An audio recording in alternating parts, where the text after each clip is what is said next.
niyo ba? Sa side ng barbers, sa likod hindi namin na barbers. Pero siya na siya. Okay, tuloy ko. Malipis.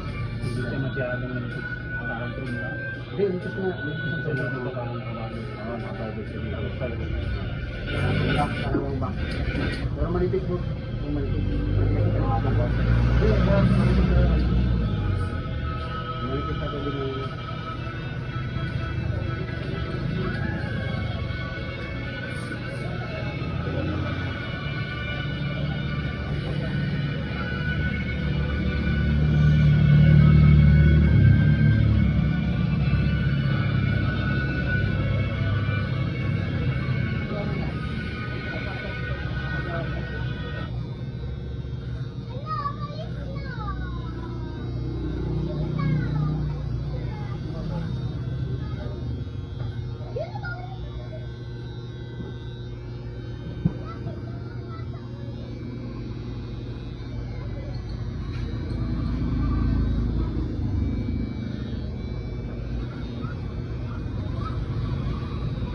Kaming iyong mga nilikha na nagtitiwala sa iyong kapangyarihan at magagawa. Nakaranas ng iyong pagmamahal sa araw-araw. Naghahandog kami sa iyo, Ama, ng taos na pasasalamat. Pinatao naming malaking utang na loob sa iyo.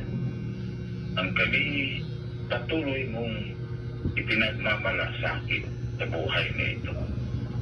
Tanggapin mo po, Ama, ang aming taos-pusong pasasalamat. Sana po, Panginoon, samahan mo pa po kami sa aming mga pagpapatuloy, sa aming mga paglalakbay sa sanlibutan ito, sa aming mga paggawa. Tulungan mo po kaming may ayo naming palagi sa iyong kautusan ang lahat ng aming gagawin upang makatugon kami sa dahil ng pagkakalikha mo sa bawat isa sa amin. Sana po, bastasan mo bawat kaluluwang lumalapit sa iyo. Panginoon, meron po kaming kahilingan sa aming mga puso. Sana damahin mo po ang aming mga kalooban at ipagkaloob mo po kung hindi labag sa kalooban mo ang mga bagay na ito. Nawa, sa aming mga pagsunod sa iyong mga kautusan, maging dapat ang aming mga kaluluwa sa pangako mong buhay na walang hanggan.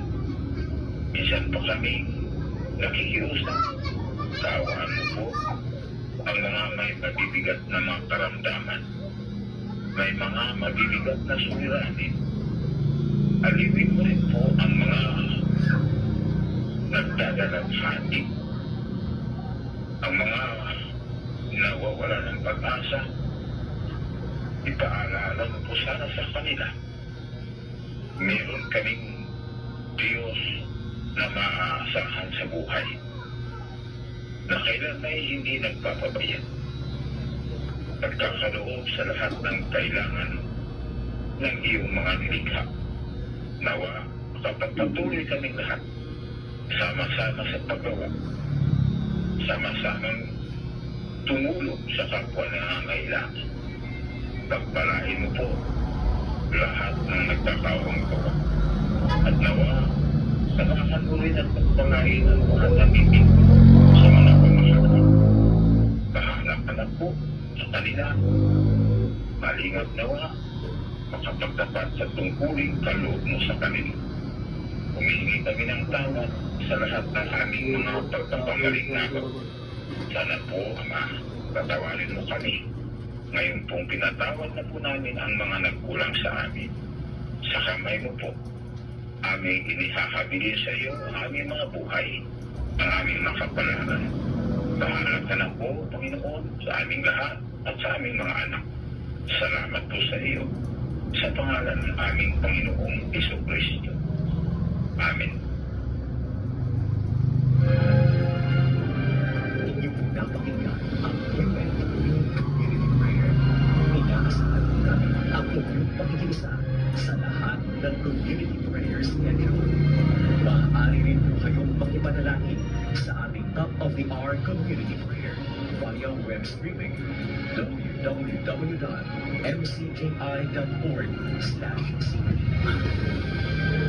Building a prayerful nation through broadcast evangelization.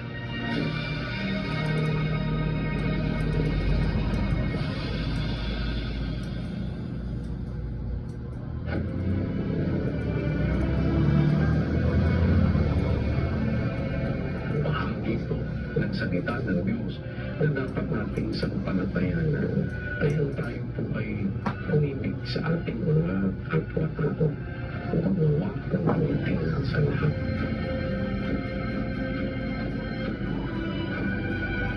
Ang mga kapanit o members ng Church of God International ay may publikasyon ng sumba sa kautusan ng Panginoong Jesucristo.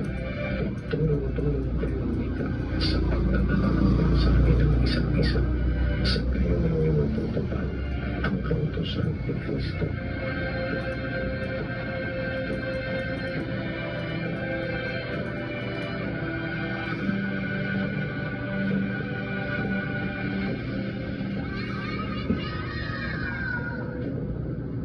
Mukha ng konti.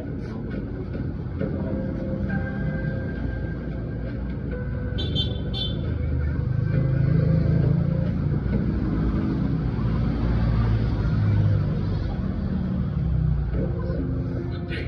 I'm Brother Ennis Soriano of the members of the Church of God International. I want to invite you to join us in a minute of prayer every day to pray for humanity and the whole world as we go through these perilous times.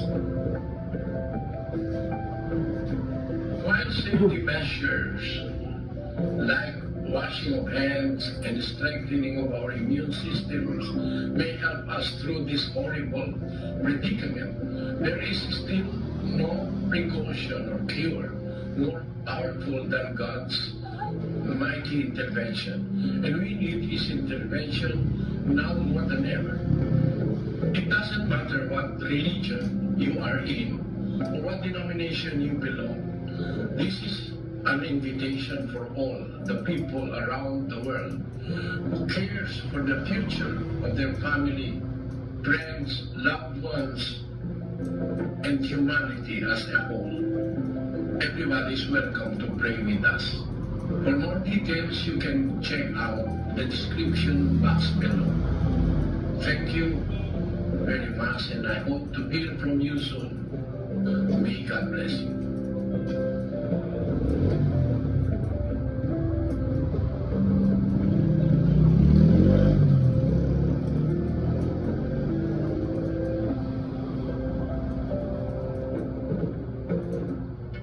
Tuwing mainit ang panahon, inaasahan na rin na tumaas ang konsumo ng kuryente.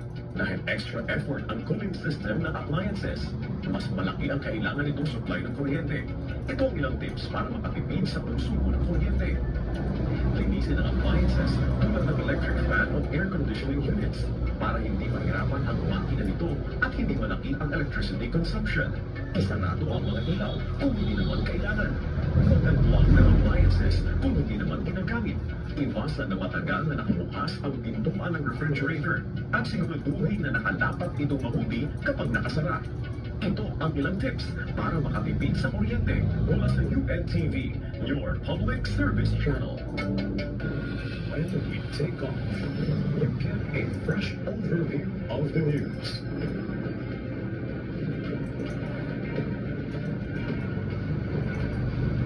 From city issues to countryside stories.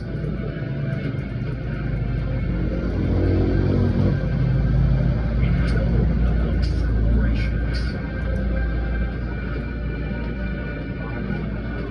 and accounts of destruction.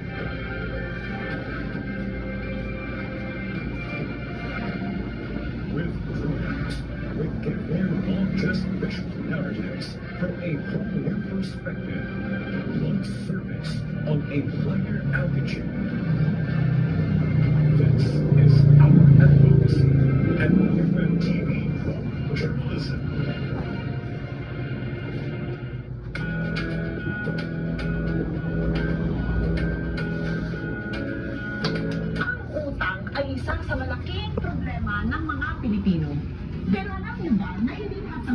ay masama.